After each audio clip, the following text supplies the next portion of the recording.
Ma'am, speaking of the ombudsman and the COA, uh, people are, I mean, obviously kaka-announce lang nito. We're not expecting na alam na natin yung everything. But a basic thing with the DOJ leading this, what will be the mindset, for example, on something as basic as SALNs?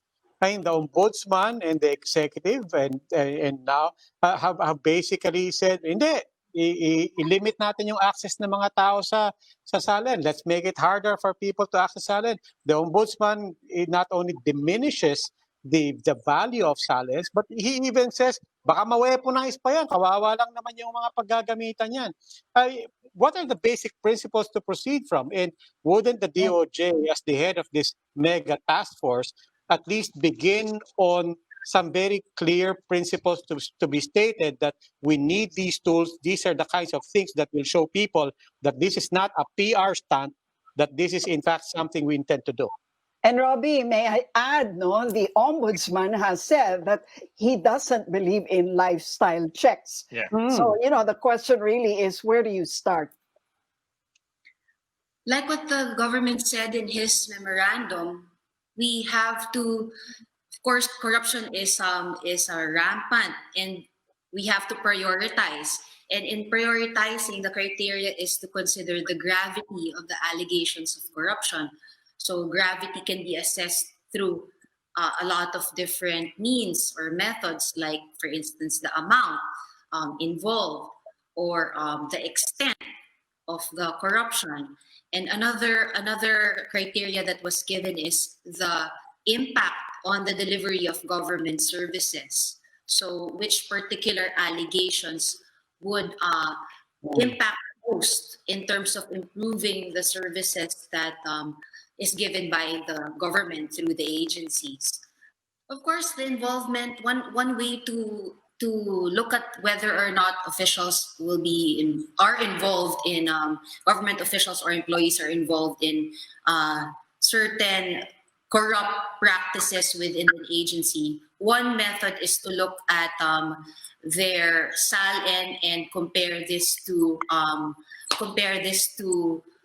the properties that they have, or like what you said, a lifestyle check. So this is not something that we are eliminating from our investigation, or the methods that will be used in our investigation. But then going back to Ed's question, how do you now expect to engage with the ombudsman when the ombudsman has as an independent body has very publicly stated their position na hindi, walang lifestyle check. That's not what we want, because actually sinabi niya detrimental sa public service yun. Illogical is what's his word. The DOJ can proceed with its own investigation, and if it finds that based on the SALN, these particular officials or employees are involved, or there is some basis for the allegations that identify these officials as involved in corruption,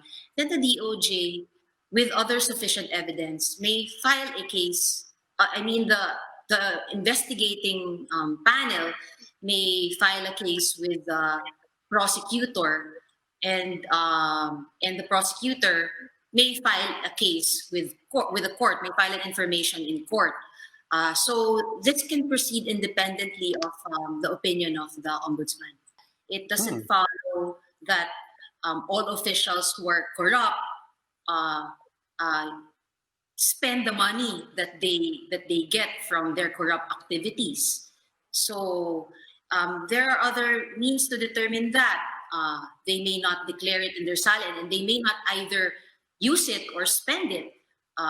But they are complicit. So there has to be other methods of determining that, and that's why we coordinate with the AMLC to trace the money trail. That's why we coordinate with the COA to look at other evidence based on the audit that they have conducted.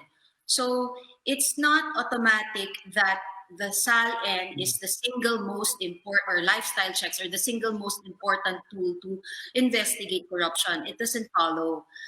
Like what I said, it's just one of the tools. It's not indispensable, but it's just one of the tools among many.